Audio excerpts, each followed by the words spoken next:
Bueno, pues muchas gracias, Isabel, y muchas gracias a la organización de esta página web tan interesante, que nos permite descubrir dónde están algunas de las mejores piezas, porque claro, aquí se van a ver las mejores piezas de la provincia, las que salían de España, ¿no? Las que querían comprar los anticuarios internacionales y sacar de España, ¿no? Aquí no se van a ver las obras de los pueblos pequeños, de alguna parroquia modesta, sino que se van a ver las mejores obras en esta página web, digo, y en estas conferencias también, ¿no? Que vamos a ver ahora. Muchas gracias también creo que es de justicia citarla a María José Martínez Ruiz, que es la responsable científica de esta página web y de todo el trabajo que está realizando aquí, ¿no? Bueno, antes de empezar con el tema, ¿no? Que es muy interesante, ¿no? Pues me gustaría hacer algunos comentarios sobre el porqué de la salida de estas obras de Zamora, bueno, y de nuestro país, pero en fin, concretamente de Zamora, ¿no? Estamos hablando de un patrimonio que no fue vendido, fundamentalmente no fue vendido en el siglo XIX. Estamos hablando de un patrimonio que no fue vendido tras la desamortización, sino es un patrimonio que fue vendido, bueno, sí, a finales del XIX quizás, pero sobre todo a principios del XX y, bueno, pues hasta mediados del siglo XX aproximadamente, ¿no? ¿Y por qué se vende el patrimonio? Bueno, pues yo creo que principalmente por la falta de recursos de la Iglesia. La Iglesia, con la instalación del Estado liberal, pierde todos los recursos que tenía, todas las rentas que tenía y se ve abocada a vender parte de su patrimonio. Todos lo conoceremos. Bueno, en el pueblo de mi madre, Castronuevo de los Arcos, se vendió el retablo en los años 50 para poder reparar el tejado y que no se cayera la cúpula. Y eso lo habremos conocido todos los que estamos en esta sala, ¿no? Cómo se fueron vendiendo las obras a lo largo del siglo XX. También hay otra cuestión, que es la falta de recursos legales para evitar estas ventas, para evitar estas salidas. Porque el Estado no toma conciencia de que es necesario limitar estas ventas hasta los años 20 del siglo XX, es decir, hasta 1926 y después en 1933 con la Ley de la República es cuando se pone límite a la venta del patrimonio de la Iglesia. Pero eso desaparece con el franquismo, es decir, durante el franquismo la Iglesia puede seguir vendiendo obras, ¿no? Entonces se siguieron vendiendo obras en los años 40, 50, 60, 70, hasta que llega la Ley de Patrimonio actual en el año 86, ¿no?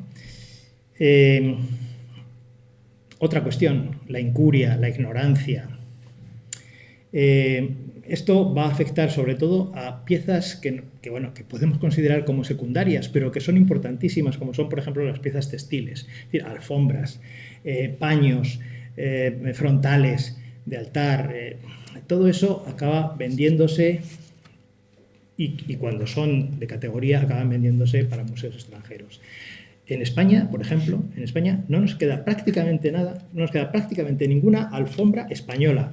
Estoy hablando de alfombras hechas aquí, en el siglo XIII, XIV, XV. No nos queda nada porque se vendieron, están todas en los museos extranjeros. Nos quedan 4 ejemplos por ahí.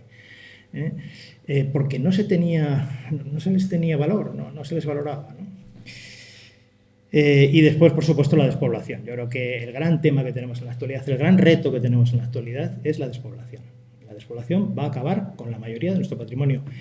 Y lo estamos viendo ahora, por ejemplo, hombre, es verdad que no es exactamente despoblación, pero la salida de las monjas, la desaparición de las monjas en los conventos está provocando la destrucción de nuestro patrimonio, o al menos la dispersión y finalmente la venta y destrucción, bueno, o desaparición o que el patrimonio eclesiástico de los conventos femeninos acabe en manos de unos pocos coleccionistas y que en ocasiones acaben saliendo de nuestro país, ¿no? Ha pasado aquí en Zamora bueno, gracias a Dios el patrimonio de las concepcionistas de Zamora se quedó en la mayor parte aquí en Zamora, pero por ejemplo el patrimonio de las marinas no, cuando es cierto que tampoco era un enorme patrimonio, pero tenía una colección, por ejemplo, de Niños Jesús muy interesante que hemos perdido el patrimonio zamorano lo ha perdido, ¿no? Pero está pasando ahora mismo, por ejemplo, en las descalzas de Valladolid. Las descalzas de Valladolid han desaparecido, se han ido a otros conventos, a Santa Isabel y otros conventos, y el patrimonio de esas descalzas está siendo, no diría yo puesto a subasta, pero se está vendiendo en gran parte, ¿no? O en alguna parte de él. Por lo tanto, yo creo que es necesario abordar y ahora que tenemos aquí algunos responsables regionales, es necesario abordar desde un punto de vista legal por parte de las autoridades regionales este problema de las monjas, el problema de los conventos, que es que van a ir desapareciendo poco a poco todos. ¿Y qué hacemos con ese patrimonio? ¿Qué hacemos con ese patrimonio, no? Bueno, bien, dicho lo cual, que quería decirlo porque el problema es gravísimo, dicho lo cual, vamos a ir viendo algunas de las obras. Bueno, esto que ven aquí son esas otras obras que no vamos a ver en estas conferencias porque son obras secundarias, obras de localidades rurales, de pueblos, son obras modestas, pero que también han sido objeto de ventas, ¿no?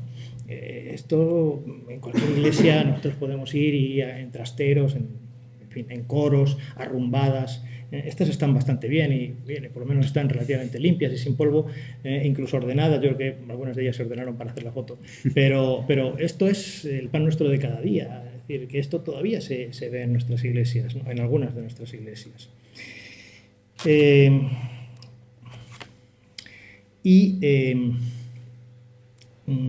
Decía que algunas de las mejores obras son las que se sacan de España, ¿no?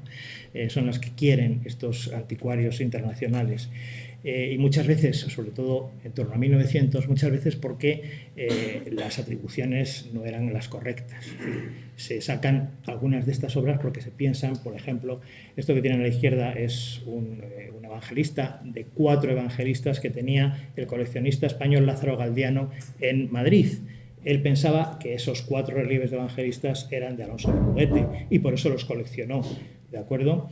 Y a la derecha tienen un detalle de un tablero, de un relieve de Sebastián Ducete sobre la Sagrada Familia, que compró Enrique Larreta, que ahora veremos quién era, compró Enrique Larreta a principios del siglo XX en París, en Francia, pensando que era de Juan de Juni, cuando es de Sebastián Ducete. Es decir, estas grandes obras de las que todavía estaban mal atribuidas son las que se sacan de nuestro país.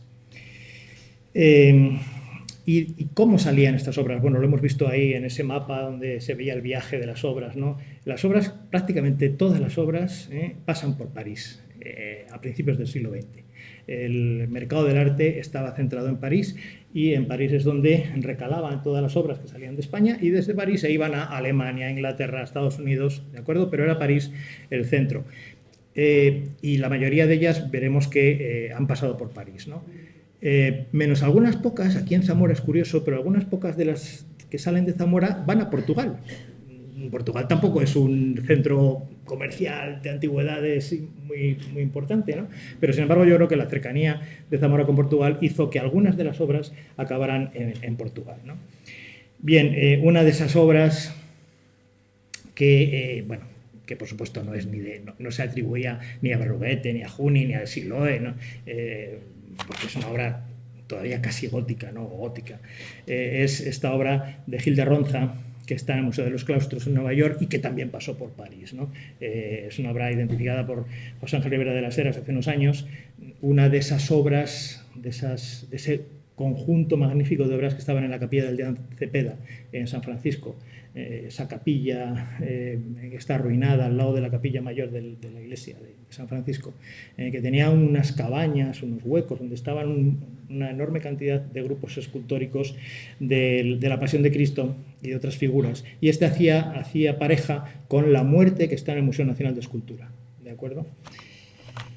Esta es la de Sebastián Ducete, la que compró Enrique Larreta.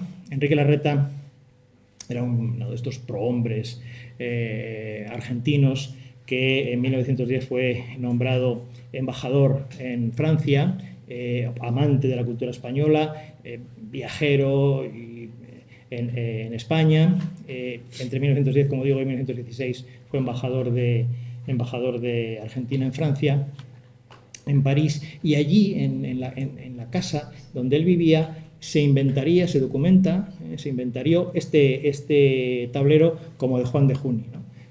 Que luego pues pudimos atribuir correctamente a Sebastián Ducete. Es uno de las mejores obras de Sebastián Ducete, muy temprana, de hacia 1595-98, al poco de volver Sebastián Ducete de Valladolid a Toro. También en Francia, y además vendida hace muy poco tiempo, y esto lo conocemos, vamos, tanto Sergio como yo, pues Sergio hizo la tesis doctoral sobre Juan de Montejo, lo conocemos gracias a Jesús Cuesta, que nos dijo, hay unas cosas por ahí que parecen pues en efecto, eran de Juan de Montejo. Esto se ha vendido en Francia en el 2014 y está en una colección. Sergio Pérez, se lo preguntaba el otro día, Sergio Pérez se interesó y preguntó a los anticuarios donde se había subastado las obras y no le quisieron decir dónde estaba esta obra. Está en una colección europea, no sabemos si en Francia o en otro país, pero se vendió en 2014. Entonces, es otra de estas obras que pasan por Francia, seguramente pues a principios del siglo XX y han pasado por Francia y en Francia se han vendido, ¿no? Estas en cuanto a las obras que pasan por Francia, ¿no? Pero hay otras que pasan por Portugal. Es algo extraño en el mercado del arte de antigüedades español, ¿no? Esta es una obra de Juan de Montejo que está colgada en el Museo Nacional de Arte Antigua de Lisboa, ¿no? Por lo menos estaba colgada, hace tiempo que no pasó por allí, pero yo cuando la vi, bueno, pues estaba colgada, por supuesto anónima, pero es una obra de Juan de Montejo, ¿no? Y seguramente la obra más importante que se ha vendido últimamente del patrimonio zamorano en el exterior es esto, este San Juan Bautista de Esteban de Rueda. Es una de sus obras maestras y es una pieza magnífica. La obra fue adquirida en el 2010, estaba en Lisboa, la tenía un coleccionista lisboeta, desde hacía tiempo.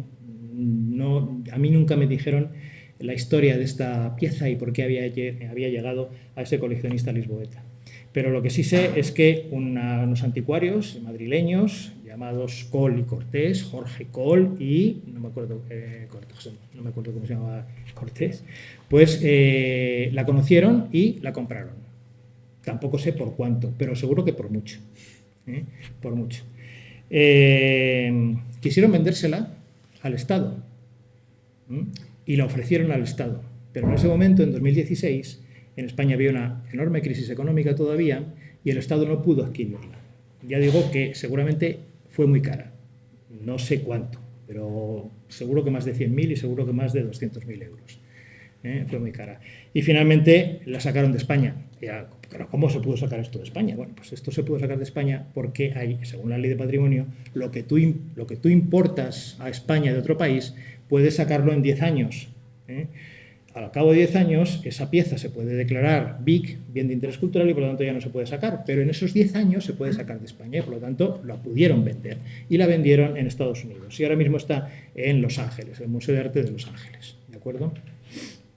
Bueno, Esteban de Rueda es el compañero de Sebastián Ducete y es el escultor más destacado de los... Bueno, en fin, tampoco es cuestión de empezar aquí a decir, pero bueno, es el autor de las genialidades del taller de Toro, desde que él entra primero de aprendiz y luego de compañero maestro a trabajar con Sebastián Ducete, ¿no?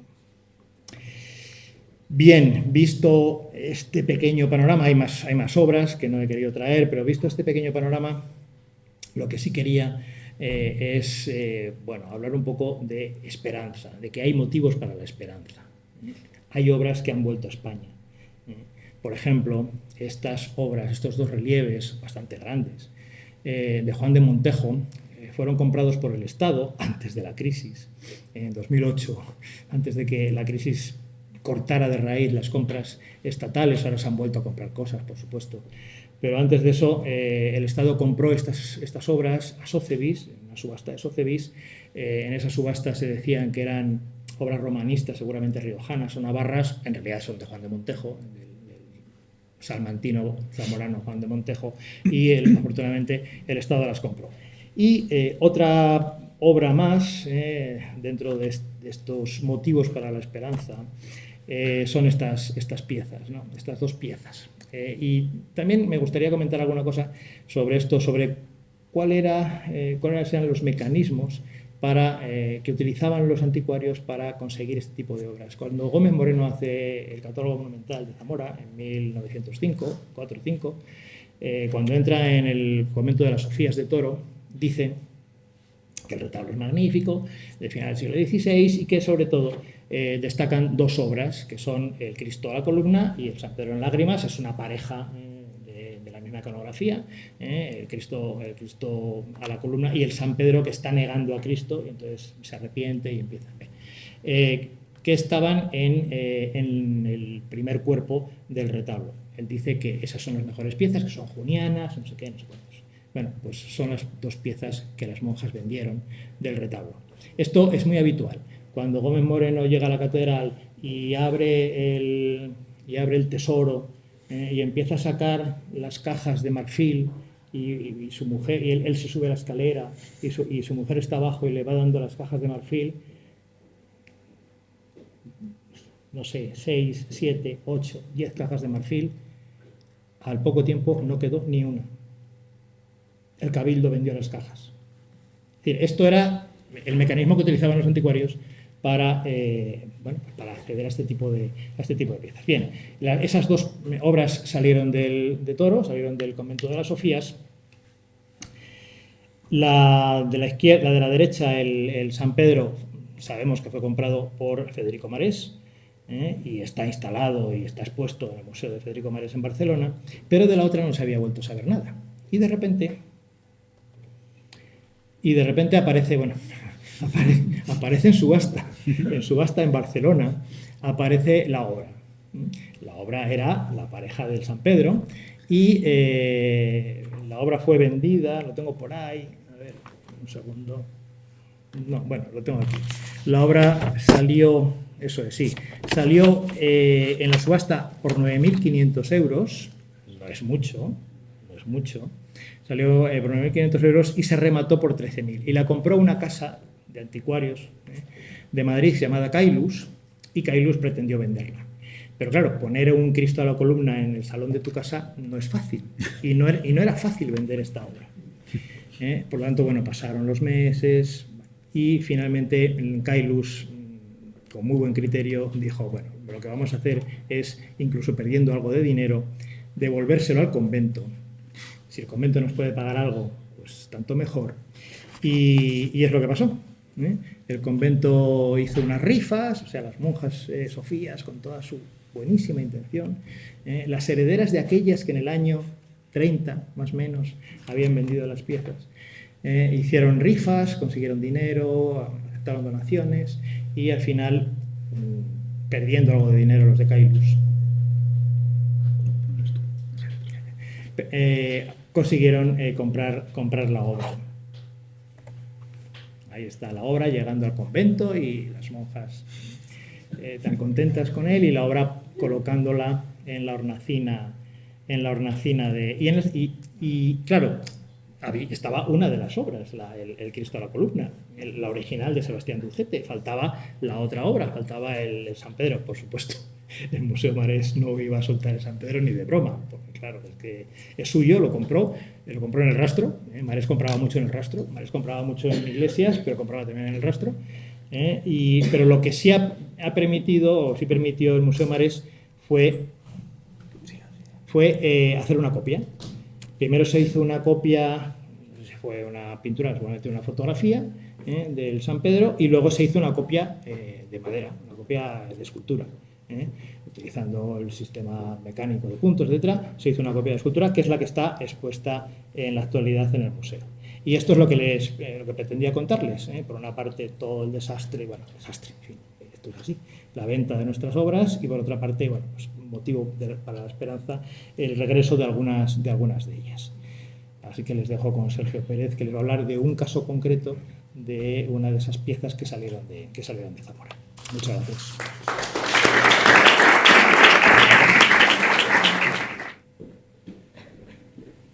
Bueno, pues esta comunicación del profesor Vasallo nos ha servido un poco como marco de lo que les vengo a contar ahora, que es básicamente la historia de una de esas piezas, ¿no?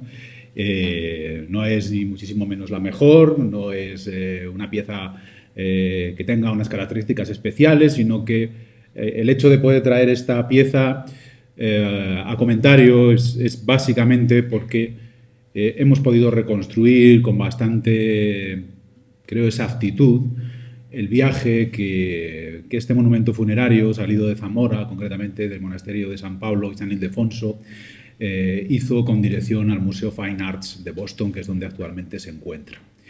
Digamos que podría ser la historia de tantas obras como las que nos acaban de contar.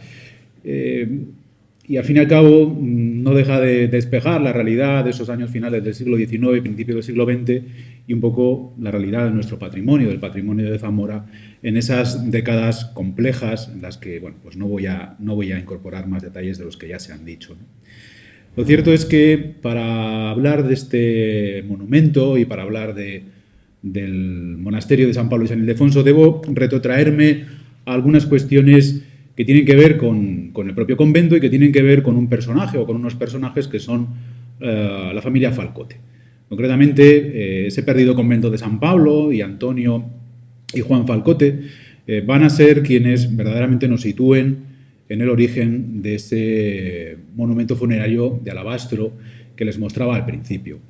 Antonio y Juan Falcote, simplemente por contextualizarlo, son dos maestros, padre e hijo, Juan y Antonio, que van a llegar a Zamora en torno al año 1551. El padre, concretamente, iba a empezar desde Salamanca a tratar de hacerse un hueco en el panorama artístico local.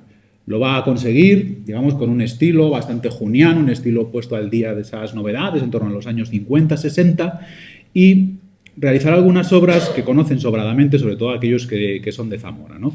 El retablo de Nuestra Señora de la Calva, Nuestra Señora de la Majestad en la Catedral de Zamora, el retablo que en los años 70, ya ha transcurrido casi una década y media de su asentamiento en Zamora, que realizaron para la capilla de los Sotelo en la iglesia de San Andrés, bajo ese mecenazgo especial que llevaron la familia Sotelo durante varias décadas en la iglesia, o el retablo de Nuestra Señora que hizo para la iglesia de San Cipriano, en otra capilla particular, la de Cristóbal González de Fermosel. Son retablos y obras, todas ellas bastante desiguales, lo cual también nos habla de un poco del papel que tenían estos personajes, no tanto de escultores, sino más bien de entalladores, cuando no de empresarios que se valían de otros artistas, que se valían de otros escultores para realizar esas obras. De otra manera hubiera sido imposible acometer una obra como el retablo de los Sotelo en un tiempo en el que lo hicieron y con una mano de obra y un presupuesto también es verdad que bastante alto, pero necesario, de mano de obra foránea, que en este caso venía fundamentalmente desde León. Bueno, los Sotelo van a hacer también esta obra, o al menos plantearla, porque no la van a llevar a acabar ellos. Saben que bueno, pues lo que es el encasamiento sí que sale del taller de estos personajes, pero la figura del orante acabará en Madrid, el alabastro acabará en Madrid, después de pasar también por manos de Esteban Jordán, y lo acabará realizando, presuntamente, Pompeo Leoni, ¿no? Estos escultores italianos que se habían asentado en la corte y que habían gozado del favor también de Felipe II, del emperador, a la hora de, bueno, pues de llevar a cabo algunas de estas obras sobresalientes en materiales que no estábamos acostumbrados a trabajar en estos lares, ¿no? Pero traigo este documento precisamente para ver cómo el desarrollo de todas esas obras de Juan de Falcote y de Antonio Falcote les van a llevar a trabajar prácticamente por toda la diócesis, y en uno de esos asientos del testamento del año 1592, cuando muere el hijo, Antonio Falcote, el padre había muerto 10 años antes, en el año 82, se dice que en la iglesia de San Pablo tenía pendiente de hacer un entierro de alabastro y una cabaña de piedra mollar. Esa iglesia de San Pablo no era otra, por ubicarla, sobre todo para aquellos que procedan de fuera, que era una iglesia conventual, de monjas jerónimas inicialmente, que se había fundado en el último recinto amurallado, en el tercer recinto amurallado de la ciudad, pegado a la cerca. Ahí acababa la ciudad en torno a 1570, cuando hace el dibujo Antón van de Mingaerde. Pero si vemos en estas imágenes de los vuelos americanos, ya del siglo XX, de mediados del siglo XX, les marcaba ahí con la flecha para que nos ubicásemos, ¿no? La primera flecha que tenemos por aquí, no sé si se ve, vamos a ver.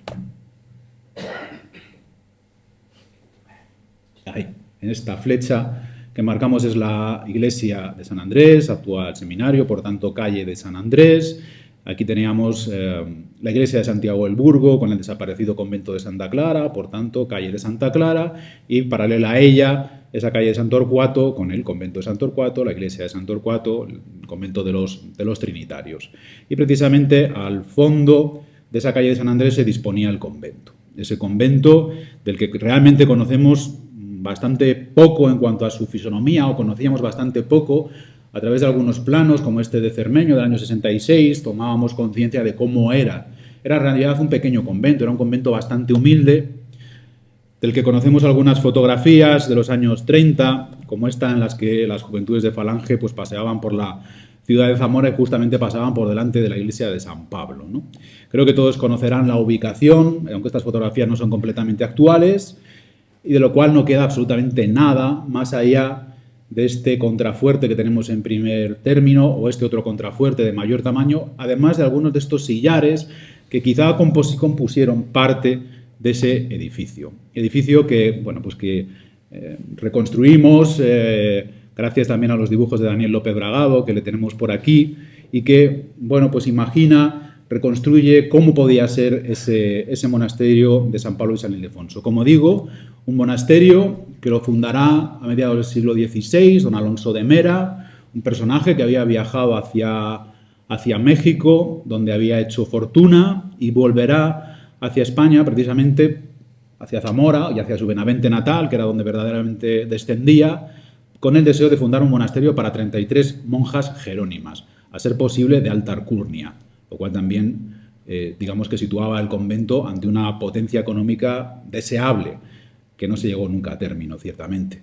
Empezaron a comprarse solares, en el año 64 comenzó la obra, y curiosamente en el año 65 aparecerá como albacea de ese Alonso de Mera, una vez que fallece y que se entierra provisionalmente en la iglesia de San Andrés, Gregorio de Sotelo, que es pariente de Sotelo de la iglesia de San Andrés y que se va a convertir en albacea y un poco en el que va a marcar el devenir de esta fundación, digamos que patrocinada por Alonso de Mera por ese dinero que había traído, ¿no? En el año 68, vemos la iglesia finalizada y el convento se empieza a habitar en el año 72. A partir de ese momento se van a suceder una serie de obras hasta que, por fin, 30 años después de fallecer el fundador, se encarga su sepulcro.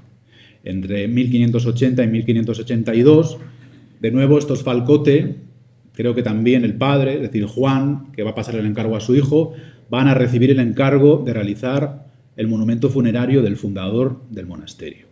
Y lo recoge también en el propio testamento de Alonso de Mera, que quiere que se ponga una losa sobre su sepultura y que no haya sepultura señalada. Es decir, no quería algo ostentoso, no quería algo llamativo en principio. Pero inmediatamente vamos a ver cómo cuando toma el control de la obra Gregorio de Sotelo cambia a través de unas disposiciones testamentarias añadidas, unas nuevas condiciones en las que se olvida de esos deseos más humildes del fundador y lo que decide es no se puede colocar únicamente una losa, sino que lo que se va a colocar es una cabaña en la parte del Evangelio y allí un bulto de alabastro. Y ese bulto de alabastro va a ser precisamente el que señale el lugar de enterramiento de este Alonso de Mera. Por lo tanto, debemos atribuir a este Gregorio de Sotelo la voluntad, es verdad que una voluntad que no quería el finado, pero la voluntad definitiva de mandar fabricar esa escultura. Por lo tanto, esta historia, digamos que va a comenzar para nosotros, este recorrido hacia la desaparición, va a comenzar en realidad en este año 1592. ¿Por qué 1592? Les he dicho que el encargo se va a producir, el primer encargo hacia los años 80, 82, cuando los Falcote toman el control de esa obra y Gregorio de Sotelo se hace cargo de los dineros para pagar esa obra, pero va a ser en 1592 cuando en el testamento de Antonio de Falcote se diga algo muy aclarador al respecto, y es que él no había sido capaz de terminar la obra. Cuando muere había dejado hecha una cabaña de piedra mollar, es decir, una cabaña de piedra arenisca, pero no había llevado a término el bulto funerario de Alonso de Mera. Y concretamente, 2 años después, cuando las herederas, la viuda y las hijas de Antonio de Falcote, que muere sin hijos que continúen su oficio, va a recoger una serie de ventas, digamos que hace la partija de sus bienes para ganar una serie de dineros que le permitieran mantenerse, ¿no? Y lo que dirá es que va a vender a un tal Montexo, va a vender una piedra de alabastro. Y más adelante, en otro asiento, dirá que descargará 100 reales que pagó a Joan de Montejo a cuenta de lo que ha de haber en la obra de San Pablo. Es decir, que de repente nos encontramos ya no a Falcote, ambos habían fallecido en 1594, quedaban sus herederas, pero nos encontramos un compromiso de terminar esa obra y un compromiso en el que las herederas de estos Falcote van a traspasar la obra a Juan de Montejo. ¿Y quién era Juan de Montejo? Bueno, Juan de Montejo, como ya ha presentado también el profesor Vasallo, pues es quizá el escultor más relevante del tercer cuarto del siglo XVI en el occidente castellano, procedente de Salamanca, que se asentará en torno a los años 70, 80 en Zamora, que va a empezar a trabajar en Zamora, que se va a convertir en el principal acaparador de los principales encargos prácticamente hasta la década de los 90, cuando regrese a su Salamanca natal para trabajar, y al cual debemos algunas obras, simplemente para que veamos que era un escultor capaz de trabajar no solo distintos materiales, sino además con un estilo puesto al día, un estilo eminentemente juniano, pero con algunos toques de ese romanismo que ya empezaba a calar en la escultura castellana a partir de la irrupción de Gaspar Becerra en Astorga para realizar el retablo mayor.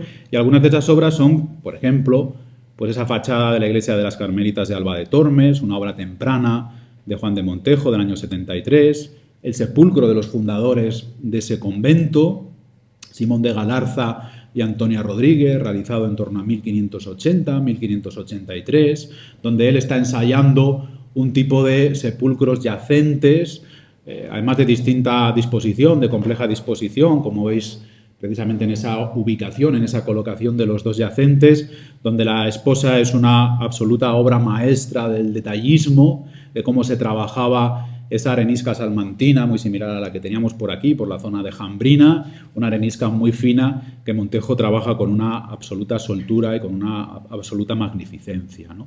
Retablos, por ejemplo, como los de Morales del Vino, como el que ocupa la capilla del Santísimo de la Catedral procedente de San Juan de Puerta Nueva, o los famosos conjuntos de la capilla de San Ildefonso de la Catedral, a más del retablo mayor de la iglesia de San Juan de Puerta Nueva.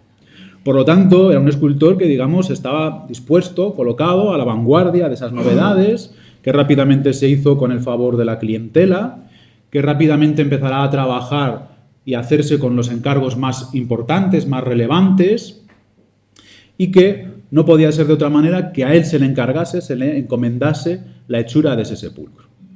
Es curioso que cuando se está a punto de encargar a Esteban Jordán la figura orante del sepulcro de Antonio de Sotelo, se dice que en Zamora no había ningún escultor capaz de hacer obras en alabastro.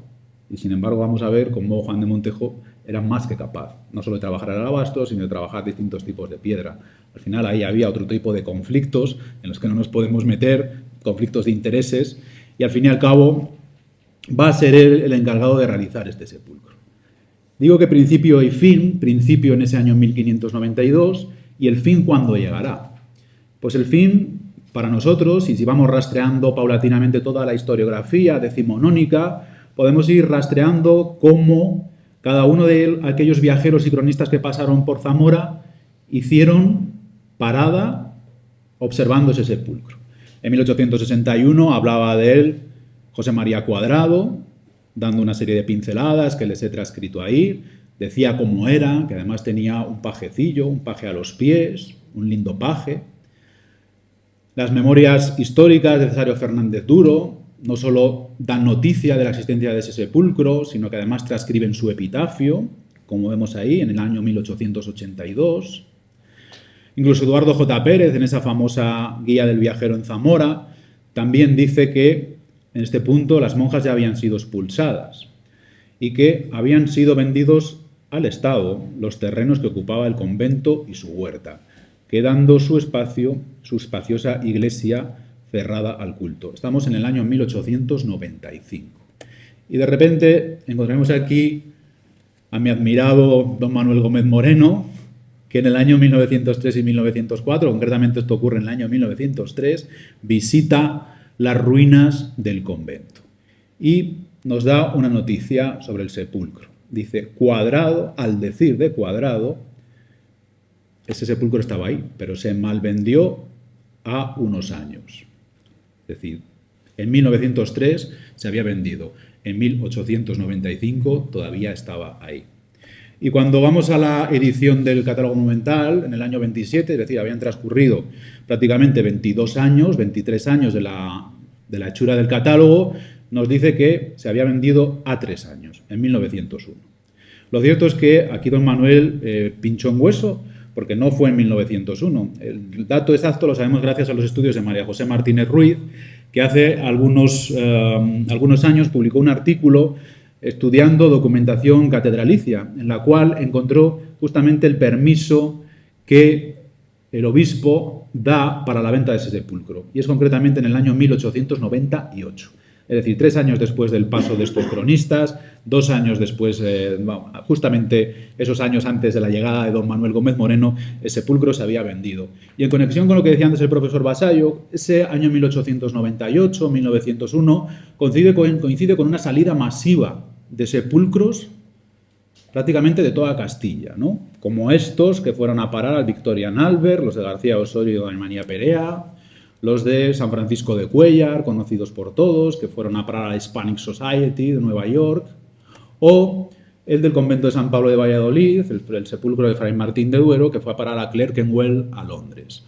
Por lo tanto, va a ser un momento en el que una serie de personajes anden pululando, no solo por Zamora, sino por toda Castilla, y precisamente quienes se van a hacer cargo de la compra de ese sepulcro zamorano van a ser estos personajes, ¿no? La familia Harris, concretamente, además, con una vinculación castellana, pues su mujer, Enriqueta, era andaluza, conocían perfectamente la geografía española, y a partir de ahí, con una red de marchantes que van a circular prácticamente por toda Castilla, se van a ir haciendo con esas obras de interés a través de un negocio que tenían en Madrid. Y ese negocio de Madrid va a empezar a repartir las obras, como antes nos explicaban, normalmente hacia París y en otros puntos incluso hacia Londres. Y ese va a ser el recorrido que lleve nuestra obra. Sabemos que el sepulcro fue a parar a París, que de París marchó a Londres y que de Londres marchó hacia América. ¿Y por qué somos capaces de reconocer o de recomponer ese recorrido? Pues gracias a que se conserva todo el archivo de la familia Brumer. La familia Brumer van a ser quienes compren buena parte de esas obras que a su vez adquirían los Harris en España y se las llevarán hacia Inglaterra. Se conserva todo el archivo, es fácilmente consultable a través de Internet, digitalizado, y en ese archivo fuimos capaces hace ya algún tiempo, también con las sospechas del profesor Vasallo, de localizar en principio una escultura de un orante que aparecía con su ficha detallada de cuál había sido más o menos su recorrido y que procedía de un monasterio de Zamora, como dice la ficha. Y además nos da todos los datos, que lo habían comprado los Harris, que de Harris lo habían pasado a los Brumer, un paso intermedio, me he saltado, que los Harris se lo venderán nada menos que a William Randolph Hearst, el gran acaparador, y que en la ruina de Hearst esta pieza acabe en manos de los Brumer. Y estos Brumer van a ser los que, fíjense la diferencia, Hearst pagó por ella $2.000, que es una cantidad considerable, en los años 40, hacia 1940, y los Brumer acabaron vendiendo este bulto al Museo Fine Arts de Boston por $26.000.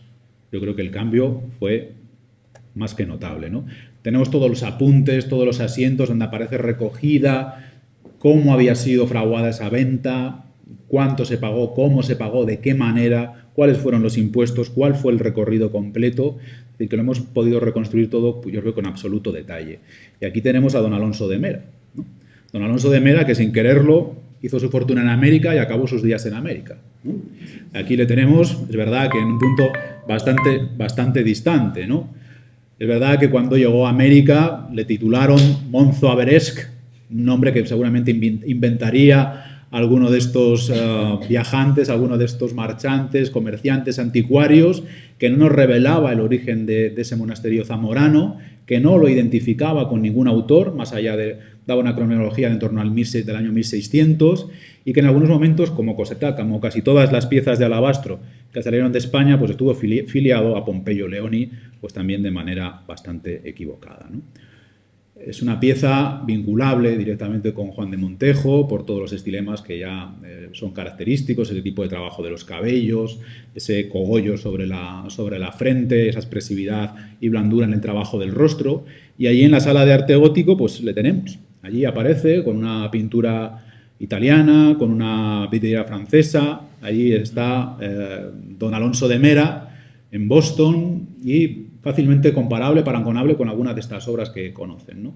Como esta cabeza de la capilla del Cardenal Mella, fácilmente relacionable en todos sus estilemas pues, con lo que acabamos de ver, con estos detalles que veíamos antes de los sepulcros de Simón de Galarza y Antonio Rodríguez, el mismo tipo.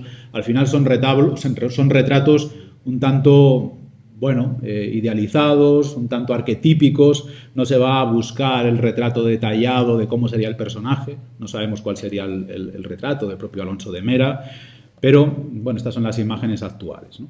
Sabemos que ese retrato o que ese bulto funerario estuvo acompañado, como decían las crónicas, de un pajecillo que le acompañaba a los pies y de un yelmo con unos guanteletes.